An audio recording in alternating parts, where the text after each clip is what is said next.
প্রতিদিন 8 থেকে 10 জন বা 6 থেকে 10 জন করোনা রোগী শনাক্ত হয়। তার পার্সেন্টেজ 10 থেকে 12% টেস্টের।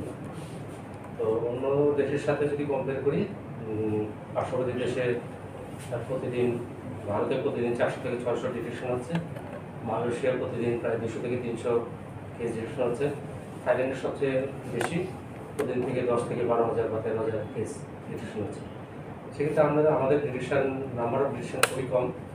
তারপর আমরা অগ্রিম প্রস্তুতি নিয়ে রাখছি, এবং আমাদের প্রস্তুতি যদি বলেন, আমরা যে করোনার যে ডায়াগনস্টিক কিট, 2 ধরনের rapid diagnostic kit plus RTPCR, তো সেটা আমরা কিছু পেয়েছি, আরও কিছু পাইপলাইনে আছে, কত ছেলে পেয়ে যাবো, এবং ডিস্ট্রিবিউশন অলরেডি চলতেছে।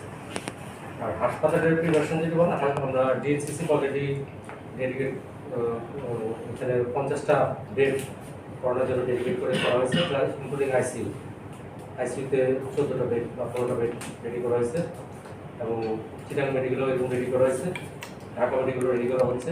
সব হাসপাতালকে ইনস্ট্রাকশন দেওয়া হয়েছে আপনাদের হাসপাতালে করোনার জন্য আলাদা বেড ডেডিকেট করে রাখতে, আইসিইউ সহ।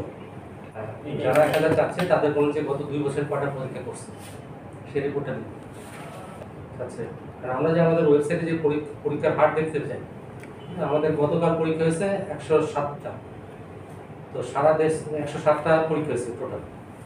তো তো যে হাসপাতাল 100টা বা 1000টা বা 5000 ডিমান্ড দিচ্ছে, সেই গত 1 বছরে কটা পরীক্ষা করছে সেটা দেখলে আমরা ডিমান্ড বুঝতে পারবো। সে যদি ওই ডিমান্ডের সাথে যদি গত 1 বছরে কটা পরীক্ষা করছে সেটাও দেয়, তাহলে হয়তো একটা চিঠি দিব যে আপনি গত 1 বছরে কটা পরীক্ষা করছেন। সে হয়তো বেশি সময়ের জন্য যাচ্ছে, আমরা তো শর্ট পিরিয়ডের জন্য দিচ্ছি।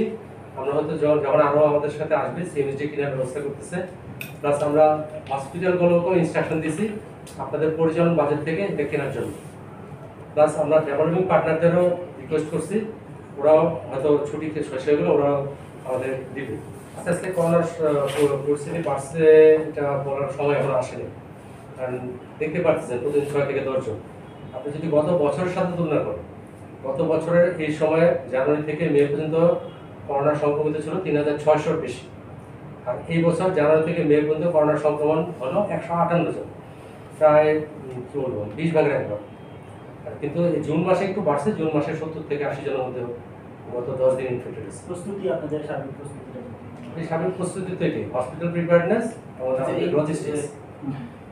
যে ভেরিয়েন্টটা সম্পর্কে ভেরিয়েন্টটা এটা WHO অনুযায়ী এটা মাইল্ড ভেরিয়েন্ট, হ্যাঁ। কিন্তু যাদের বয়স বেশি এবং যাদের কোমরবিডিটি আছে এবং যারা রোগ প্রতিরোধ ক্ষমতা কম, তাদের জন্য হয়তো সিরিয়াস হতে পারে, সিভিয়ার ডিজিজ হতে পারে। তাছাড়া এটা মাইল্ড ভেরিয়েন্ট। এবারে